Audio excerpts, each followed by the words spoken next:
pessoal do Colégio CETEC Mackenzie Catanduva, muito bom dia a todos, turma do 7º ano. É um prazer imenso estar mais uma vez com vocês para mais uma aula de História, nesse período que infelizmente a gente continua sem poder fazer as nossas queridas aulas presenciais, mas graças a Deus temos esta ferramenta para chegar até vocês através desse pequeno vídeo, para que juntos nós possamos construir um pouquinho de conhecimento. Desde já agradeço a licença que você me dá através deste vídeo para poder entrar dentro das casas de vocês, junto aos seus queridos familiares. Isso, na verdade, já é um motivo para nós podermos agradecer a vocês, pela contribuição imensa que os familiares dão nesse momento que a gente ainda está se adaptando, Cada um na sua forma, cada um na sua maneira, mas estamos tentando fazer o melhor dentro das nossas possibilidades, ok? Então, desde já eu agradeço mais uma vez e com isso nós damos início à nossa aula de hoje, tá? E só para reforçar, assim como nas últimas aulas, na aula de hoje, mais uma vez, nós vamos precisar apenas do nosso livro de sala. Isso é para facilitar mesmo a organização, o trabalho, especialmente em relação aos exercícios. Apenas o nosso livro de sala, estou com o meu aqui, por isso que às vezes você vai perceber a nossa velha folhada, olhadinha no material. Ele está aqui comigo e é com ele, é através dele que nós vamos desenvolver um pouquinho da aula de hoje. Tudo bem? Só retomando um pouquinho, lá na página 82, nós deixamos alguns exercícios, 3 exercícios que ficaram na página 82 para serem realizados, tá, gente? Então, nós vamos começar falando um pouquinho sobre esses exercícios, tá? No exercício 1, por exemplo, tem ali, que crise da Idade Média a imagem possivelmente representa. Então tem aí na página 82 do livro de vocês uma imagem, e você pode ver que ela representa como se fossem cadáveres, como se fossem pessoas ao chão, e um ambiente que pelo menos transmite a ideia de devastação, a ideia de perda. Então, na primeira imagem ele pergunta o que esta imagem reflete. E aí nós podemos colocar algo como fatores que nós vimos na aula anterior, A fome, a peste, a mortandade causada entre a população europeia nesse período, tá? No item B desse mesmo exercício 1, ele coloca assim: quais fatores contribuíram para que uma crise como essa ocorresse? Então aí nós temos alguns fatores que nós falamos: o excesso de população, uma seca nunca antes vista naquele momento, e também as condições de higiene que não eram muito adequadas e ajudaram na proliferação de doenças contagiosas. Tá? Na questão número 2, ainda na página 82, nós temos aí quais características da peste negra ou peste bubônica contribuíram para o aumento do número de mortes. Que características tinha na doença que contribuíram para o aumento do número de mortes, para morrer tanta gente? Repito, cerca de 1/3 da população europeia morreu por esta doença. E aí nós podemos citar o fato de ser provocada pela presença dos ratos, através de animais que eram até comuns naquela época, principalmente pela falta de saneamento básico, e até a questão da higiene, que nós já tratamos durante a aula. Essa é uma característica, e também o fato deles viajarem muito nesse período, graças às atividades comerciais. Então o contato entre pessoas, principalmente de regiões diferentes, era muito grande, e repito, as embarcações não tinham condições básicas de higiene, e isso fez com que muita gente fosse contaminada. Além disso, um outro ponto que dá para destacar também nesse exercício 2 é o fato de que, como morreu muita gente, eles acabavam enterrando os corpos em valas comuns, em situações degradantes, e isso fez com que os próprios cadáveres contaminados contaminassem também a terra onde eram plantados os alimentos e a própria água que era consumida por eles. E isso fez com que aumentasse muito, né, o nível de mortes por esta doença. E no terceiro exercício, que ainda é na página 82, por que as guerras agravaram ainda mais a situação no final da Idade Média? Gente, se você já tem todo esse cenário negativo, né, de doença, de pestes, tudo, e aí você imagina tudo isso num cenário de guerra, né? Lembra que nós falamos no final da última aula que aquele cenário inicial de paz e prosperidade já não existia mais, né? Então imagina, guerra causa destruição física, né, de prédios, de cidades, de estrutura, né? E além disso tinha todo aquele problema da crise sanitária que nós já falamos em relação à peste negra. Então, em que medida, na 3, em que medida a guerra piora ainda mais essa situação? Muito simples. Uma guerra sempre traz prejuízos, especialmente na destruição das cidades, na desorganização das atividades produtivas, ok? Esses são os exercícios 1, 2 e 3 da 82 que ficaram para ser realizados na última aula, ok? Na 83 começa o item História e Arte, tá? E é ele que nós vamos desenvolver na aula de hoje. Tem um textinho aí, o legado do Império Bizantino e Islâmico. Vou fazer um resuminho breve, moçada, de alguns destaques que nós temos nesses textos, porque depois vem os exercícios dele também, tá? Então, vamos lá. Pensando nos muçulmanos primeiro, né? Na página 85, começa aí o textinho sobre os muçulmanos, tá? Então, o que acontece? Só esclarecendo, o texto que vai aparecer aí na página, ele destaca alguns pontos, não referentes aos muçulmanos. Vejam, eu coloquei aqui no nosso resuminho, né, alguns pontos que os muçulmanos são super, super, super importantes. Tá? Só voltando um pouquinho a falar dos bizantinos. Dos bizantinos tem aqui no textinho da página 83 algumas contribuições na arte. Por exemplo, nós vimos aí que eles têm muito intercâmbio comercial com outros povos. Então, os bizantinos, eles conseguem juntar, assim como os islâmicos depois, eles conseguem juntar uma série de características de povos diferentes que acabam sendo incorporados à cultura. Vejam, nós temos aqui no texto da página 83, destaque para a arte, tá? Especialmente com os mosaicos, né? O mosaico que tem algumas imagens aí no livro de sala de vocês, que é uma característica do Império Bizantino. Se você pensar, nós temos também a construção de igrejas, tá? Os mosaicos é como se fosse um grande quebra-cabeça de partes coloridas, né? Que a gente tem algumas referências aí no livro de sala de vocês. Nós temos também nas construções, né? Você tem aí a Catedral de Santa Sofia, como é citada dentro do texto, né? Uma construção que levou 5 anos para ser feita, que empregou mais ou menos 10 mil trabalhadores, foi inaugurada por volta de 537. Tá? Então, o que acontece? São algumas características, né, dos bizantinos. Os bizantinos também contribuíram para o Código Justiniano, que foi um dos códigos da antiguidade a respeito do direito civil, né, do direito das pessoas.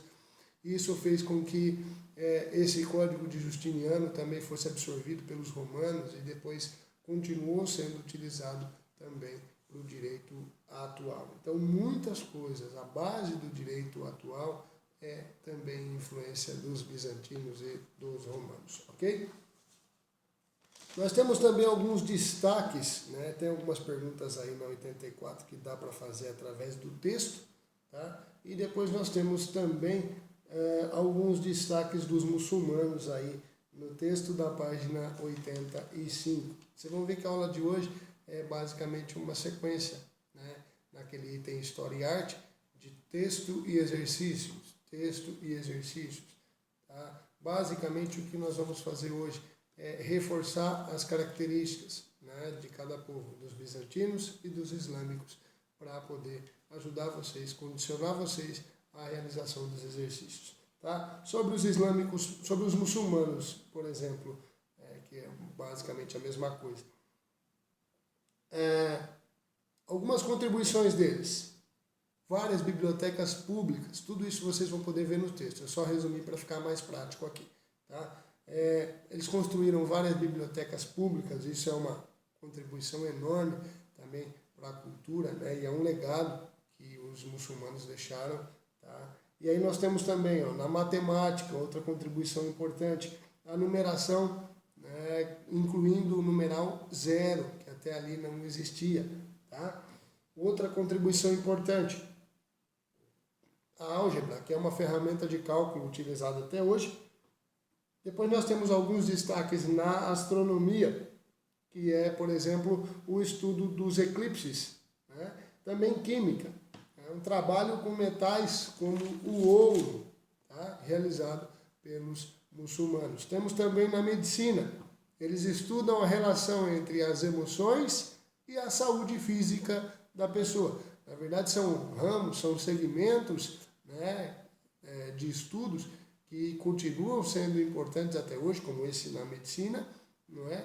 E são contribuições dos muçulmanos que nós acabamos aperfeiçoando e aderindo até hoje. Tá? Esses servem para os exercícios da página 86, que são aí os 4 primeiros. Tá? Só um detalhe, moçada. A partir de agora, se você pegar a sequência do seu livro de sala, ele vai dar início na 87 ao Vamos Fazer. Como nós já deixamos alguns exercícios ali da página 84 e também agora na 86, são exercícios simples, na verdade, mas já é uma quantidade suficiente de exercícios para a aula de hoje. Tá? Então, esse item Vamos Fazer, que está na 87, nós vamos deixar ele para as próximas aulas. Nós vamos dividir para não sobrecarregar a quantidade de exercícios, tá bom? Para finalizar a aula de hoje, eu vou adiantar um pouquinho na sequência do material e nós vamos lá para a página 94, né, que é o início do chamado período moderno. Tá? Nós temos aí no livro de vocês, na página 95, um resumo aí, Idade Moderna. Período denominado Idade Moderna começa no ano de 1453 com a queda do Império Romano no Oriente e vai até a grande mudança, a grande revolução na França, 1789. Então, demarcando historicamente, fim do Império Romano, início da Idade Moderna. Fim da Idade Moderna é a Revolução Francesa de 1789. São marcos históricos de início e de fim da Idade Moderna. Para a gente poder fazer uma introdução bastante simples, é importante a gente pensar o quê? O principal destaque desse período, chamado período moderno, vocês vão ver aí na página 96, que é o chamado Renascimento. Renascimento por quê, moçada? Vamos pensar basicamente. Durante todo o período medieval, nós falamos em aula que a maior instituição daquele momento era basicamente a Igreja Católica. A força da religiosidade naquele momento é muito forte. Tá? Estou falando da Igreja Católica porque era a que tinha mais destaque naquele momento, não é nada direcionado à Igreja Católica. Ok, pessoal? Então, o que acontece? A religiosidade, não é? Era muito forte durante a Idade Média, nós já vimos isso. E aí, o que acontece?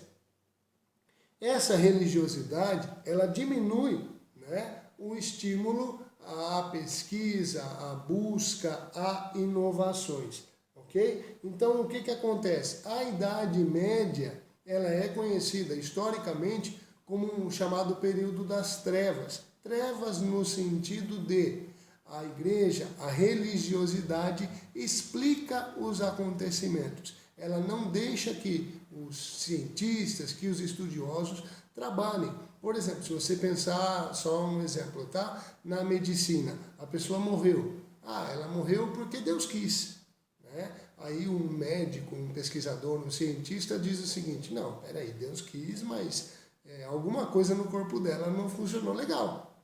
Tá bom? Então, qual é a função do estudioso, do cientista, do médico, nesse sentido? E é o que o Renascimento vai trazer de volta, tanto para a ciência quanto para a cultura.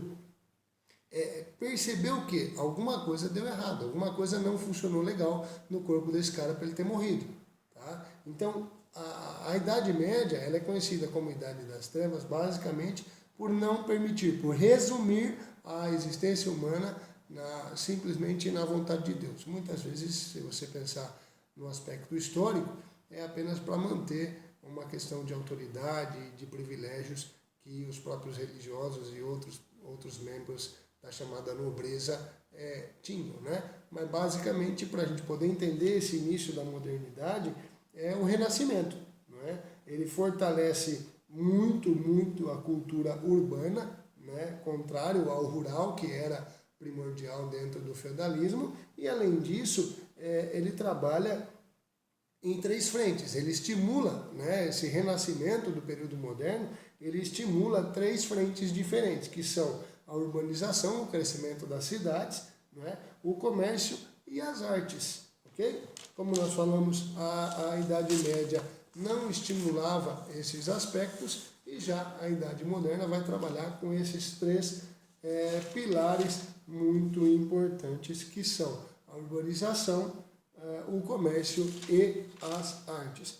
No Renascimento, os renascentistas, eles buscam basicamente inovações, pesquisas, ou seja, eles colocam em evidência o princípio da razão. Não significa que eles desconsiderem o aspecto religioso, mas o que eles buscam realmente é inovação e também pesquisa, descobertas, coisa que a Idade Média travou durante o seu período. Ela diminuiu bastante, né, o estímulo e até a apreciação por esse tipo de situação. Ok?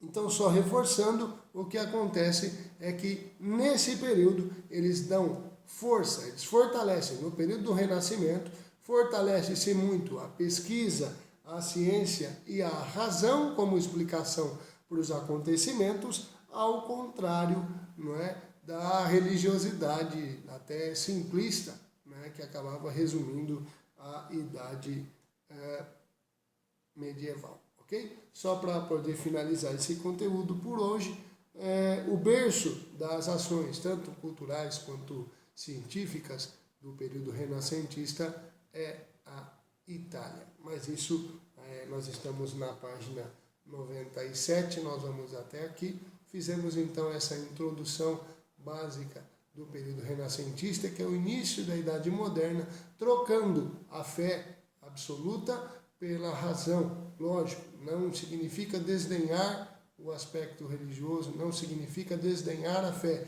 mas significa buscar inovação, pesquisa, avanço em ciência, em novas descobertas. Só repetindo um fator que eu acho fundamental, os 3 pilares do Renascimento, os 3 pilares do início do período moderno. Urbanização, que é o crescimento das cidades, o estímulo ao comércio e as artes, a cultura, partes que tinham sido, teoricamente, um pouco abandonadas durante o período medieval. Ok, pessoal?